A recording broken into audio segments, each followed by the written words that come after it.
Salut, j'espère que tu vas bien. On se retrouve aujourd'hui pour une nouvelle vidéo qui est celle de la peur de vendre, parce que je sais que c'est très difficile de passer du cap à contenu gratuit à contenu payant et voilà, moi-même je n'étais la première victime entre guillemets de ça et je voudrais te parler de ce sujet ici tout de suite maintenant.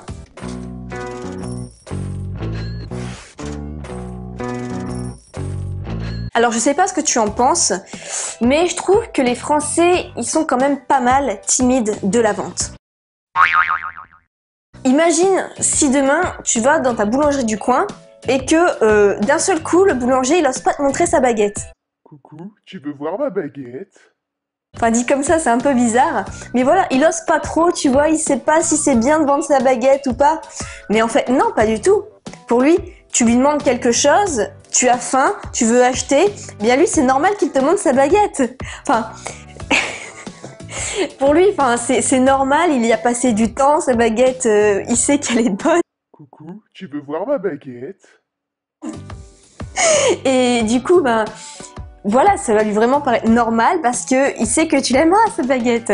Mais en fait, voilà, c'est vraiment un processus normal, un échange, une offre contre une demande, c'est la base. Et bien pour toi, ça doit être la même chose, ça doit te paraître normal de vendre un produit à quelqu'un qui en a besoin. Mais en fait, cette peur de vendre, c'est pas vraiment de ta faute, c'est à cause de toutes les idées reçues qu'on a. La première idée reçue, c'est que vouloir vendre absolument, c'est vouloir s'en mettre plein les poches absolument. Eh bien, pas du tout. En fait, le vendeur, il ne se dit pas « Super, j'ai réussi à lui vendre ma baguette, c'est n'importe quoi, elle est mal faite, qu'est-ce qui est bien con à avoir marché dedans, etc. » Bon, c'est vrai que sur Internet, il y a beaucoup d'arnaques, mais de toute façon, si tu peux te fier par toi-même, par les avis clients, par suivre déjà quelques semaines la personne et tu fais ta propre opinion là-dessus. Tu vas pas acheter à froid quelque chose.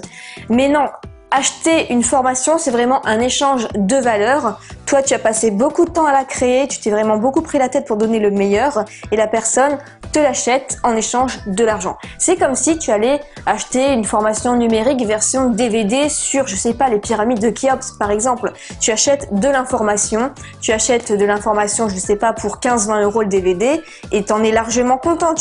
C'est ce que tu attendais, etc. Tu veux vraiment donner ton argent pour avoir cette information. Eh bien, c'est exactement la même chose dans le business sur Internet. La deuxième chose, c'est que c'est pas parce que ton produit est super bien qu'il va se suffire à lui-même. C'est pour ça qu'on utilise le marketing et sur Internet, on appelle ça le web marketing. En fait, c'est comme si, je sais pas, t'avais un super mec qui n'était pas encore casé, voilà, c'est le gars super sérieux, super au top sur tous les points, mais il faut le mettre en valeur.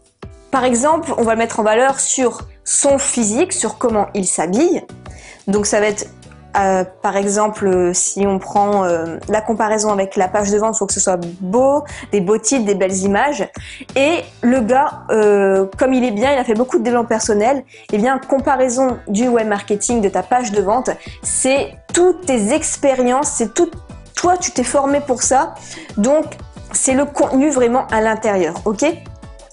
Donc en fait, il faut le mettre en valeur comme ça, c'est ton produit.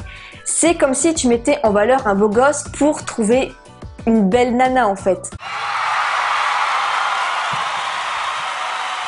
Il faut savoir mettre ton produit en couple avec les clients. La troisième objection qui revient souvent, c'est « mais qui voudrait acheter mes formations ?» Eh bien, sache que si tu t'intéresses à un domaine depuis au minimum un trimestre, eh bien, tu en sais plus que 90%, enfin même 99% de la population sur Terre. Sachant que 90% de ton audience sont des débutants, tu auras toujours un truc à leur apprendre. Et ça, faut bien le retenir.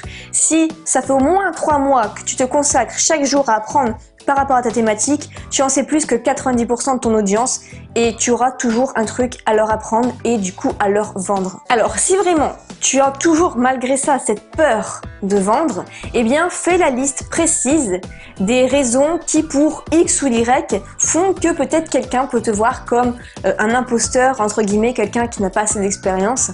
Par exemple, voilà, tu n'as pas de diplôme, eh bien fais une chaîne où tu parles vraiment avec passion. Parle des sujets qui te passionnent et non pas leur apprendre quelque chose juste pour apprendre. Si par exemple tu dois montrer que tu as déjà une certaine légitimité parce que tu gagnes déjà de l'argent, eh bien tu peux faire une vidéo comme j'ai pu réaliser sur comment j'ai réalisé par exemple plus de 3000 € en février 2017. Par exemple, tu n'as pas cette connaissance dans le milieu de ta thématique, eh bien ce que tu peux faire, c'est mettre en avant les livres de ta thématique, ou deuxièmement faire des interviews des personnes de ta thématique. Ou encore, si tu n'as pas beaucoup d'expérience, eh bien moi par exemple je montre comment gagner de l'argent sur internet. Je vais pas juste le faire avec cette chaîne là, je vais prendre une deuxième chaîne, test un peu, même si elle marche super bien, qui s'appelle Web Étudiant, et c'est là-dessus que j'entraîne toutes mes techniques en web marketing pour montrer que ça fonctionne. Alors si tu souffres de ce syndrome de l'imposteur, si tu souffres de ce syndrome de cette peur de vendre, si tu veux, je t'ai réalisé un petit PDF juste en dessous pour savoir où est-ce que tu te situes, à quel niveau. Alors à la base c'était un test en anglais, mais je trouvais ça très bien fait. Je t'ai tout traduit, je t'ai fait une belle mise en page, etc. Tu peux le télécharger directement et faire le test.